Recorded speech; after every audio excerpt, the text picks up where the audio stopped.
ਅੱਜ ਤੁਹਾਡੇ ਨਾਲ ਕਿਸਾਨੀ ਮੋਰਚੇ ਬਾਰੇ ਗੱਲਬਾਤ ਸਾਂਝੀ ਕਰਨੀ ਹੈ। ਜਿਹੜਾ ਦਿੱਲੀ ਲੱਗਾ ਹੋਇਆ, ਸਾਡਾ ਹੱਕ ਬਣਦਾ ਇਸ ਚੀਜ਼ ਤੇ ਬੋਲਣਾ, ਕਿਉਂਕਿ ਸਾਡੇ ਪਿਓ ਦਾਦੇ ਵੀ ਕਿਸਾਨ ਸੀ, ਅੱਗੋਂ ਅਸੀਂ ਵੀ ਕਿਸਾਨੀ ਨਾਲ ਜੁੜੇ ਹੋਏ ਹਾਂ।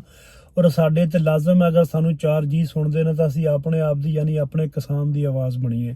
ਕਿਸਾਨ ਪੂਰੀ ਦੁਨੀਆ ਤੇ ਕਿਤੇ ਵੀ ਹੋਵੇ, ਯੂਰਪ 'ਚ ਹੋਵੇ, ਏਸ਼ੀਆ 'ਚ ਹੋਵੇ, ਕਿਸਾਨ ਨੂੰ ਅੰਨਦਾਤਾ ਕਿਹਾ ਗਿਆ। ਬੇਸ਼ੱਕ ਰਿਜ਼ਕ ਰੱਬ ਦੀ ਜ਼ਾਤ ਦਿੰਦੀ ਹੈ, ਦਾਣੇ ਨੂੰ ਰੱਬ ਦੀ ਜ਼ਾਤ ਉਗਾਉਂਦੀ ਹੈ, ਲੇਕਿਨ ਉਹਦਾ ਵਸੀਲਾ, ਉਹਦੇ ਤੇ ਮਿਹਨਤ ਕਰਦਾ ਕੌਣ ਹੈ? ਕਿਸਾਨ। ਔਰ ਤੁਹਾਡੇ ਘਰਾਂ ਤੱਕ, ਤੁਹਾਡੇ ਭੜੋਲਿਆਂ ਤੱਕ, ਤੁਹਾਡੇ ਢਿੱਡਾਂ ਤੱਕ ਰੋਟੀ ਅਨਾਜ ਕੌਣ ਪਹੁੰਚਾਉਂਦਾ? ਕਿਸਾਨ ਪਹੁੰਚਾਉਂਦਾ। ਇਹ ਕਿਸਾਨੀ, ਇਹ ਜ਼ਰਾਤ ਕਈ ਮੁਲਕਾਂ ਦੇ ਵਿੱਚ ਉਹਨਾਂ ਮੁਲਕਾਂ ਦੀ ਮੈਸ਼ੀਅਤ ਦੀ ਰੀੜ੍ਹ ਦੀ ਹੱਡੀ ਵੀ ਹੈ, ਯਾਨੀ ਕਿ ਇਕਨੋਮੀ ਦੀ ਰੀੜ੍ਹ ਦੀ ਹੱਡੀ ਹੈ। ਜਿਵੇਂ ਪਾਕਿਸਤਾਨ ਦੇ ਵਿੱਚ, ਪਾਕਿਸਤਾਨ 70% ਜ਼ਰਾਤ ਨਾਲ ਜੁੜਿਆ ਹੋਇਆ ਹੈ। ਨਿੱਕੇ ਨਿੱਕੇ ਪਿੰਡ, ਨਿੱਕੇ ਨਿੱਕੇ ਕਿਸਾਨ ਤੁਹਾਡੇ ਵੱਡੇ ਵੱਡੇ ਸ਼ਹਿਰਾਂ ਨੂੰ ਚਲਾ ਰਹੇ ਨੇ, ਔਰ ਤੁਸੀਂ ਇਹਨਾਂ ਕਿਸਾਨਾਂ ਨੂੰ ਮਾਰਨਾ ਚਾਹੁੰਦੇ। ਆਪਾਂ ਪਾਕਿਸਤਾਨ ਦੀ ਗੱਲ ਕਰੀਏ ਤਾਂ ਜਿਵੇਂ ਇੱਥੇ ਜ਼ੁਲਮ ਹੁੰਦਾ ਕਿਸਾਨਾਂ ਤੇ, ਇਸੇ ਤਰ੍ਹਾਂ ਚੜ੍ਹਦੇ ਪੰਜਾਬ ਦੇ ਵਿੱਚ ਸ਼ੁਰੂ ਹੋ ਗਿਆ। ਸਾਡੇ ਲਹਿੰਦੇ ਪੰਜਾਬ ਦੇ ਵਿੱਚ ਗੌਰਮੈਂਟ ਪਿੜਾਂ ਤੋਂ ਆ ਕੇ ਕਣਕ ਖੋਂਦੀ ਹੈ, ਆਪਣੀ ਮਰਜ਼ੀ ਦੇ ਰੇਟ ਲਾ ਕੇ ਚੁੱਕ ਕੇ ਲੈ ਜਾਂਦੀ ਹੈ। ਫਿਰ ਉਹੀ ਰਿਟਰਨ ਆਟਾ, ਉਹੀ ਕਣਕ ਸਾਨੂੰ ਆਪਣੀ ਮਰਜ਼ੀ ਦੇ ਰੇਟ ਤੇ 5-5, 7-7 ਹਜ਼ਾਰ ਦੇ ਵਿੱਚ ਤੋੜਾ ਵੇਚਦੀ ਹੈ। ਜਦੋਂ ਤੱਕ ਸਾਡੇ ਕੋਲ ਕਣਕ ਅਨਾਜ ਪਈ ਹੁੰਦੀ ਹੈ, ਉਹ ਮਿੱਟੀ ਹੁੰਦੀ ਹੈ। ਜਦੋਂ ਇਹਨਾਂ ਦੇ ਤੋੜੇ ਵਿੱਚ ਚਲੀ ਜਾਂਦੀ ਹੈ, ਇਹਨਾਂ ਦਾ ਟ੍ਰੇਡ ਮਾਰਕ ਲੱਗ ਜਾਂਦਾ, ਕਾਰਪੋਰੇਟ ਘਰਾਣਿਆਂ ਕੋਲ ਪਹੁੰਚ ਜਾਂਦੀ ਹੈ, ਗੌਰਮੈਂਟ ਦੇ ਚਹੇਤੇ ਬੰਦਿਆਂ ਕੋਲ ਪਹੁੰਚ ਜਾਂਦੀ ਹੈ,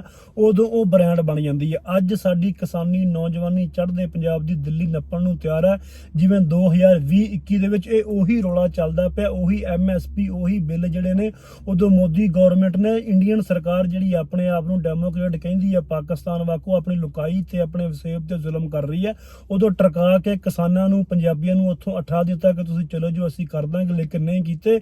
ਲੇਕਿਨ ਪੰਜਾਬੀਆਂ ਦੇ ਖੂਨ ਦੇ ਵਿੱਚ ਸ਼ਾਮਲ ਹੈ ਕਿ ਪੰਜਾਬ ਸ਼ੁਰੂ ਤੋਂ ਯੁੱਧਾਂ ਦਾ ਖੜਾ ਰਿਹਾ, ਔਰ ਪੰਜਾਬੀਆਂ ਦੇ ਇਤਿਹਾਸ ਵਿੱਚ ਇਹ ਜੰਗਾਂ ਲੜਦੇ ਆਏ ਨੇ, ਮਰਦੇ ਆਏ ਨੇ, ਸ਼ਹੀਦੀਆਂ ਦਿੰਦੇ ਆਏ ਨੇ, ਲੇਕਿਨ ਆਪਣੇ ਹੱਕਾਂ ਤੋਂ ਕਦੀ ਪਿੱਛੇ ਨਹੀਂ ਹਟੇ।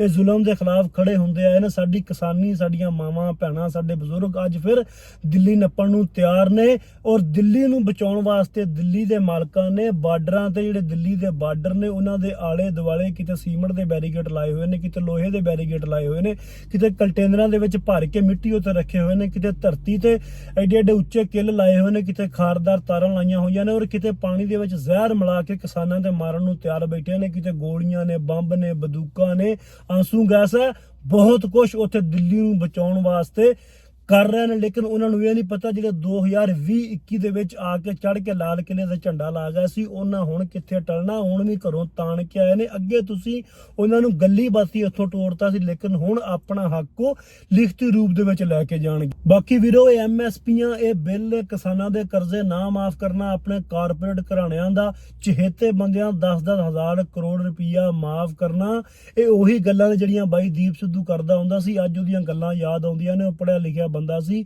ਇਲਮ ਸੀ ਉਹਦੇ ਕੋਲ। ਉਹ ਗੱਲ ਕਰਦਾ ਹੁੰਦਾ ਸੀ ਕਿ ਬਹੁਤ ਛੋਟੀਆਂ ਚੀਜ਼ਾਂ ਨੇ, ਜ਼ਮੀਨ, ਮਾਲ, ਪੈਸਾ, ਅਨਾਜ, ਇਹ ਤੁਹਾਡੀਆਂ ਜ਼ਿੰਦਗੀਆਂ ਤੇ, ਤੁਹਾਡੇ ਸਾਹਾਂ ਤੇ ਕਬਜ਼ਾ ਕਰਨਗੇ। ਉਹ ਕਹਿੰਦਾ ਹੁੰਦਾ ਸੀ ਕਿ ਇਹ ਸਾਰੀਆਂ ਕੜੀਆਂ ਉਸ ਨਿਊ ਵਰਲਡ ਆਰਡਰ ਦੀਆਂ ਨੇ ਤੇ ਉਹ ਤੁਹਾਡੇ ਤੇ ਲਾਗੂ ਹੋਣਾ, ਸਾਡੇ ਤੇ ਲਾਗੂ ਹੋਣਾ। ਅੱਜ ਸਾਡੇ ਵਿੱਚ ਇੰਨੀ ਜਾਗ੍ਰਿਤੀ ਨਹੀਂ ਹੈ, ਸਾਨੂੰ ਪਤਾ ਨਹੀਂ ਹੈ। ਸਾਡੇ ਤੇ ਕਈ ਚੀਜ਼ਾਂ, ਕਈ ਇਹਦੀਆਂ ਕੜੀਆਂ ਅਪਲਾਈ ਹੋ ਚੁੱਕੀਆਂ ਨੇ, ਔਰ ਆਵਾਮ ਚੁੱਪ ਕਰਕੇ ਬੈਠੀ ਹੋਈ ਹੈ। ਲੇਕਿਨ ਕਿੰਨਾ ਕੁ ਟਾਈਮ ਤੱਕ? ਕਿਉਂਕਿ ਖਰਬੂਜੇ ਨੂੰ ਵੇਖ ਕੇ ਰੰਗ ਫੜਦਾ। ਅੱਜ ਉਧਰ ਚੜ੍ਹਦੇ ਪੰਜਾਬ 'ਚ ਲੋਕ ਬੋਲਦੇ ਪਏ ਆ, ਤਾਂ ਲਹਿੰਦੇ ਵਾਲ ਵੀ ਬੋਲਣਗੇ ਇੱਕ ਨਾ ਇੱਕ ਦਿਨ। ਬਾਕੀ ਚੜ੍ਹਦੇ ਵਾਲਿਓ, ਇਨਸ਼ਾਅੱਲਾ ਅਸੀਂ ਤੁਹਾਡੇ ਨਾਲ ਆ। ਅਸੀਂ ਹੋਰ ਕੁਝ ਨਾ ਕਰ ਸਕੇ, ਤੁਹਾਡੇ ਵਾਸਤੇ ਦੁਆ ਅਰਦਾਸ ਜ਼ਰੂਰ ਕਰਾਂਗੇ। ਰੱਬ ਤੁਹਾਨੂੰ ਕਾਮਯਾਬ ਕਰੇ, ਰੱਬ ਤੁਹਾਨੂੰ ਸਫਲ ਕਰੇ, ਤੁਸੀਂ ਜਿੱਤ ਪ੍ਰਾਪਤ ਕਰੋ, ਔਰ ਤੁਹਾਨੂੰ ਰੱਬ ਉੱਥੇ ਤੰਦਰੁਸਤ ਰੱਖੇ, ਔਰ ਤੁਹਾਨੂੰ ਹਰ ਨੁਕਸਾਨ ਤੋਂ, ਹਰ ਹਮਲੇ ਤੋਂ ਬਚਾਵੇ ਰੱਬ ਸੋਹਣਾ। ਬਾਕੀ ਆਪਣਾ ਹੱਕ ਲੈ ਕੇ ਉੱਠਣਾ ਜੇ, ਜ਼ੁਲਮ ਦੇ ਖਿਲਾਫ ਡਟੇ ਰਹਿਣਾ ਜੇ। ਇਹ ਤੁਹਾਨੂੰ ਸਿਖਾਉਣ ਦੀ ਮੇਰਾ ਖਿਆਲ ਲੋੜ ਕੋਈ ਨਹੀਂ ਗੀ। ਇਹ ਤੁਹਾਡੇ ਔਰ ਸਾਡੇ ਇਤਿਹਾਸ ਦੇ ਵਿੱਚ ਹੀ ਹੈ ਕਿ ਪੰਜਾਬੀ ਜ਼ੁਲਮ ਦੇ ਖਿਲਾਫ ਲੜਦੇ ਨੇ, ਔਰ ਪੰਜਾਬੀ ਆਪਣਾ ਹੱਕ ਲੈਣਾ ਜਾਣਦੇ ਨੇ। ਠੀਕ ਹੈ ਪੰਜਾਬੀਓ, ਜਿਉਂਦੇ ਵਾਸਤੇ।